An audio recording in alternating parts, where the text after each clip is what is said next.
Your questions about Tennessee football, if you want to veer off and go other SEC teams, feel free and shoot it out there. Orange Blood said, I was talking about Hendon Hooker's feet earlier, and Orange Blood said Hendon's feet may not be pointed toward his receivers, but his head surely is. He stares at his target. The offense is designed for the first read to be open quickly, but good defense will exploit that.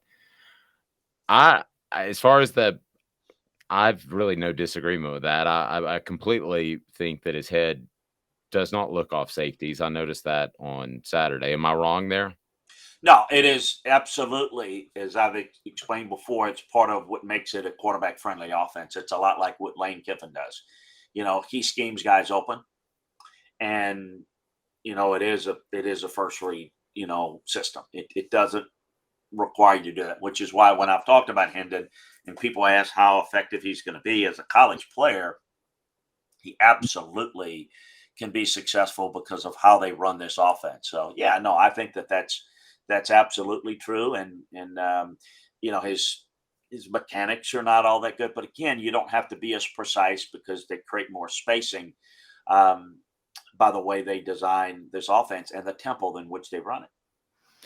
Agreed. We'll field some more questions from you. The thoughts on Tennessee's safety. Someone saying that safeties will be key, especially against Bama and Georgia.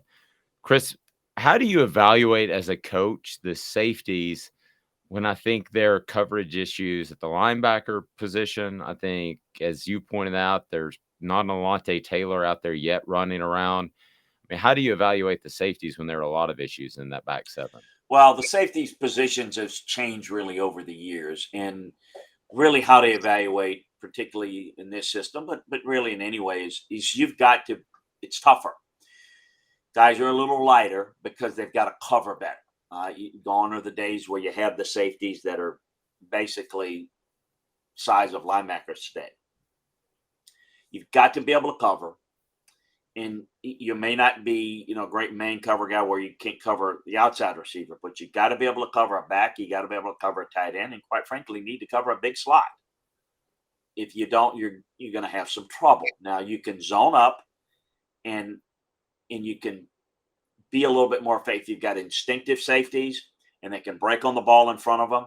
You can get away with maybe not being as good a man cover guy because you basically zone coverage. All zone coverage is man coverage in an area. But it really depends on how well you play up front because the goal defensively, ideally, is to defend the run with your front seven. So you can play split safeties to where your safeties can help out the corners in coverage and keep things in front of them. But you have to stop the run at all costs and first. So if that means you got to put a safety in the box, then you've got some limitations there. I think there's limits in their ability to cover, and sometimes they need to help out in the run game. Look, the cover ability of the linebackers it's going to affect the middle and of the field coverage, but the deep middle, that's where the safeties need to live, and if they have to move up to help there, then it's going to affect your potential deep. But again, it all works in unison. It all works together. So if you generate good pressure, the deep ball is less likely to hurt you because they don't have as much time for those routes to develop. So how well you play in the secondary really is affected more by what is up front, and how well you play up front. How well you play in the back affects the front, but the front affects the back more than the back affects the front, but they affect one another. And I think that is important. And look, I know it's probably been a topic a lot, is just how good is this defense? I mean, this defense is to be determined. I mean, talent wise, they're, okay. I mean, they're not upper level. They're not upper level defense. And, I would say as it relates to this team overall and the safeties and this specific question that you're talking about is they're going to have to be really good on offense and score a bunch of points and make opposing offenses one dimensional so that they can be a little bit better and where you don't have to worry about the run as much because you're down 17 points. If they can't do that, then I think they're going to be vulnerable. Their talent level on defense does not match the upper level teams of this league. Doesn't mean that they can't win games, but they're going to have to win them differently. And I think the key to being a good defense, the definition of a good defense for Tennessee is their ability to create turnovers and to be good situational defense. Third downs and red zone. You're going to give up plays, but can you come up with big plays at key moments like they did against Pitt? That's a good defensive effort. Was it a great stifling defense? Far from it.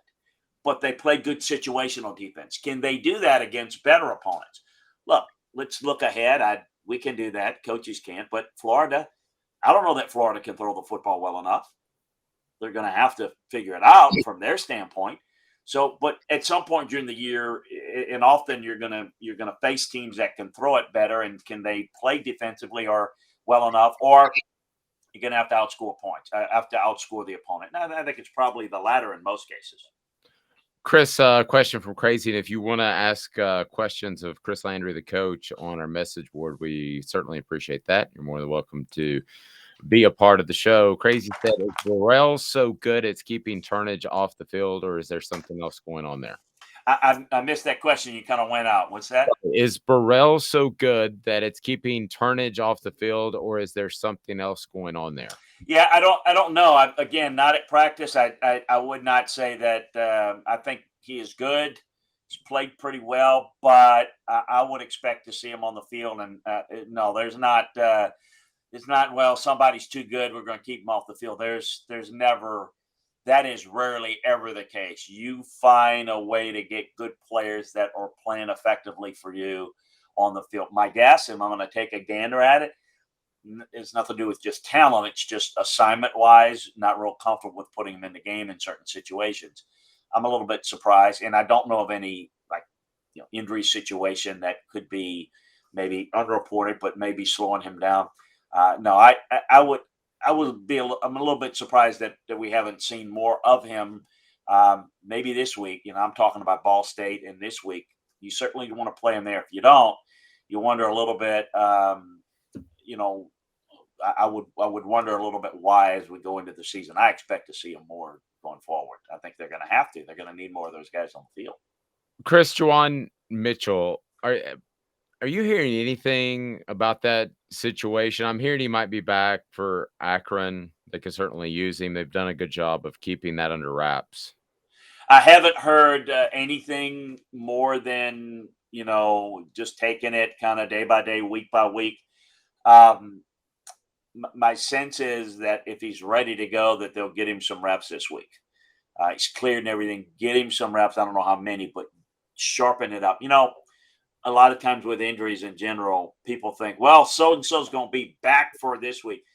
Well, they may be back, but they're not going to be back, meaning, how sharp, what's the layoff, you just don't know. And so I think if they can get him some reps this week, they'd like to do it, provided, he's cleared.